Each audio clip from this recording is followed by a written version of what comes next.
So, the coronavirus pandemic has changed how we are spending our holidays, but there's still plenty to see, as our road tripping reporters are showing us as they travel across the country. And I'm joined once again by Dasen Thathiah, Nqobile Madladla and Justin Ford. And I'm going to start with you, Nqobile. Tell us where you are and what have you been up to today? Well, Sally, I'm in East London right now at the beach. There's a beach behind me, but of course we can't swim. But Sally, basically it's been an early morning where we managed to go to the Riverside Lodge. We met some of the families there that were out and about, also just adhering to protocol. And we got to see at the CBD whether or not people there were adhering to the regulations. And it seemed a lot of them were. And then we also went to one of the service stations where we were also treated to a very beautiful dance that made everybody laugh.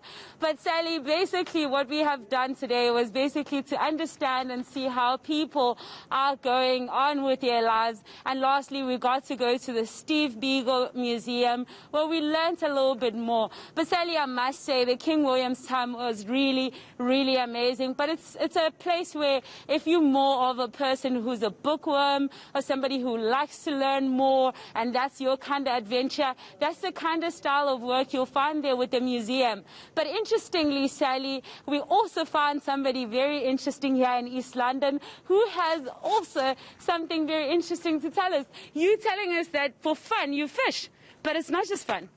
No, it's not just fun for me. For me, it's more of a competitive sport that I've been doing since the age of 10. And yeah, we're out here today just to get some bait and then go and have a couple of throws to have a good time.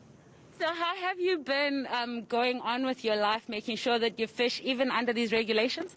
Well, due to COVID, I've been retrenched and lost my job, unfortunately. And thanks to my father, as he said, give a man a fish, you feed him for a day. If you teach him to fish, you feed him for life. So that's actually what I'm doing out here. I'm sustaining myself and actually living on the fish I catch and so on and so forth. That's how I've got to do it at the moment, I guess.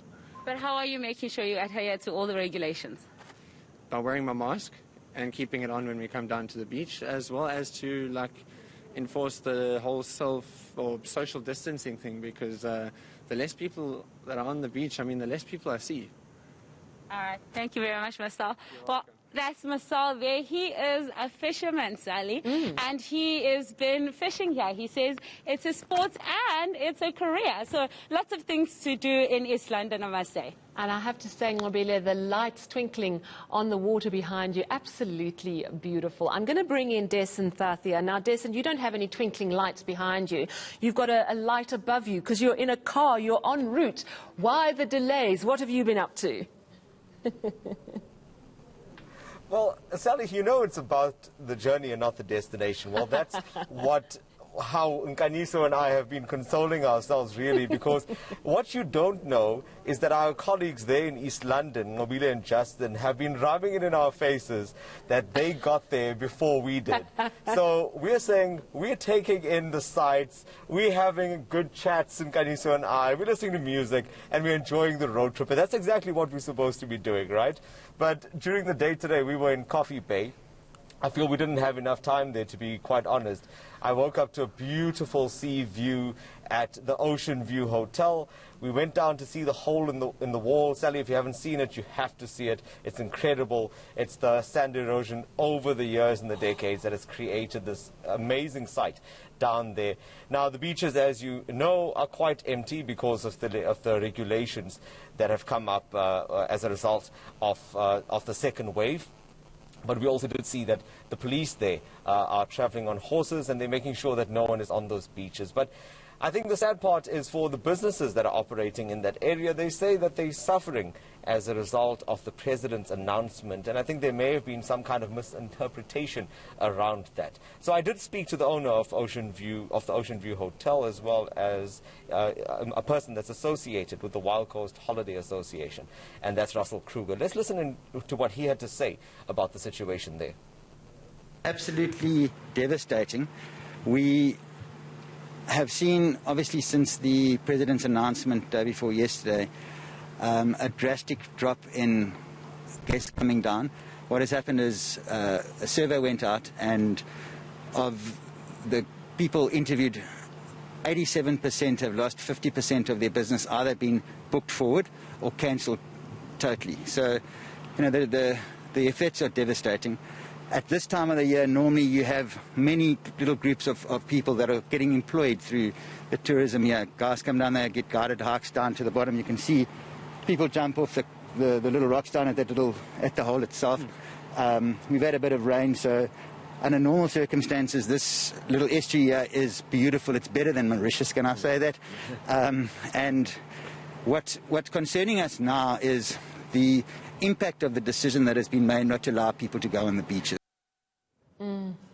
You know, Dasen, that really is a very concerning thing, because that is a beach that, while people do go to it during the holiday season, it's hardly ever busy. It's a very remote area. And in fact, I've stayed at that hotel that you stayed at, and I love Coffee Bay, and I absolutely love the hole in the wall. It is the most exquisite, beautiful part of our country, and it is really sad that the restrictions have been interpreted so harshly, that there isn't a way for people in the area to make money. It is an area that is fairly poor as it is. So thank you for highlighting that, Dasen. I want to bring Justin in now. So Justin, you've actually made it to East London, like Nqobile, unlike Dasen. And Dasen, you're right, life's a journey, enjoy the ride. So Justin, just tell us a little bit about what there is to do in East London, because the beaches, of course, are closed. Sally, if you would just allow me, I could not hear Dasen speak, but I just need to give him this message. Dasen and Kanyiso, you unfortunately are last to arrive, so you have been eliminated from the amazing race. But Sally, to get back to your question, yes, we arrived in East London. We started out at the Addo Elephant Park this morning, where we stayed overnight, and we took a drive to the iconic Nanaga Farm stall, enjoyed a fantastic meal over there, some roasted cook and pies. Dasen, I've got your pie, by the way. And then we moved off to Port Alfred to just check up on the hospital admissions. Unfortunately, they could not speak to us on camera, but off camera there were certain conversations that were had that there is an increase in admissions, but they are confident that they can handle the capacity in that sense. We then contacted a group from the outdoor-focused tourism group, and they spoke to us about the other side of the beaches, as much as the Garden Route, Titikama, the Port Alfred region, all the way up to East London has fantastic beaches. They are just saying our rivers and our lakes are open, so paddle boarding, jet skiing, river cruises will have to be the order of the day. So we finally made it safely to East London. Tomorrow we get to see what East London has to offer. Some quad biking's on offer, having to see the giraffe apparently, and some zip lining as well. So we get to experience that tomorrow as we close up our epic road trip for our different regions in the country, Sally.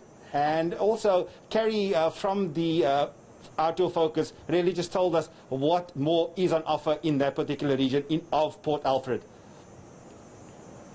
Beautiful rivers and loads of activities to do on the river.